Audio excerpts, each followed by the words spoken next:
RMC chez vous. Cette semaine, nos reporters Caroline Philippe et Florian Chevalet ont posé leurs valises à Troyes. Bonjour Caroline. Bonjour Apolline. Géraldine nous le répète, il fait encore très très froid ce matin et c'est particulièrement le cas à Troyes avec des conséquences inattendues. Oui, avec 3 degrés à peine au thermomètre ce matin dehors, on n'a qu'une envie, Apolline, se mettre au chaud à l'intérieur. Figurez-vous que nous ne sommes pas les seuls. Les rongeurs, les rats, les souris ont les mêmes réflexes que nous. Avec l'arrivée du froid, ils pénètrent dans les habitations, dans les entreprises du coin aussi. Face à l'invasion ces derniers jours, les dératiseurs sont submergés d'appels pour intervenir dans les caves, dans les garages. Avec Florian Chevalet, nous avons suivi Benjamin, dératiseur, dans sa tournée à Pont-Sainte-Marie, juste à côté de Troyes. Bonjour, Société Hygiène Santé. Bonjour, comment tu vas? Ça va. Je viens pour la dératisation. Allez, pas de soucis.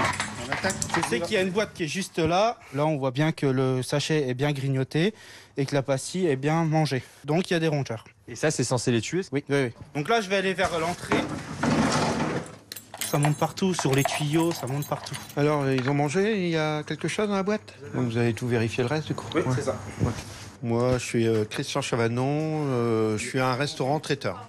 Ça vient en début d'hiver. L'été, on est tranquille parce qu'ils sont dans les champs ou dehors. Vous me disiez également que vous en aviez à votre domicile. Comment vous avez remarqué qu'il y avait des rongeurs? Je vois des traces, je vois dans ma cave les tuyaux de chauffage et puis je vois à terre plein de petits trucs noirs. J'ai beau avoir un chat, vous savez, ça sert pas à grand-chose. Hein. À un moment, j'appelle Monsieur Morel. Du coup, il est passé, il m'a dit « Bah oui, t'as des problèmes ». Je m'appelle Philippe Morel. Mon cœur de métier, traiter les problèmes de rongeurs, les problèmes d'insectes et les problèmes de désinfection. On est à peu près à entre 15 et 20% de demandes supplémentaires par rapport à l'année dernière qui elle-même était en hausse sur l'année précédente. On n'a plus forcément les périodes de froid que nous avions avant, ce qui fait que la nature fait un peu moins son travail d'élimination du rongeur par le froid.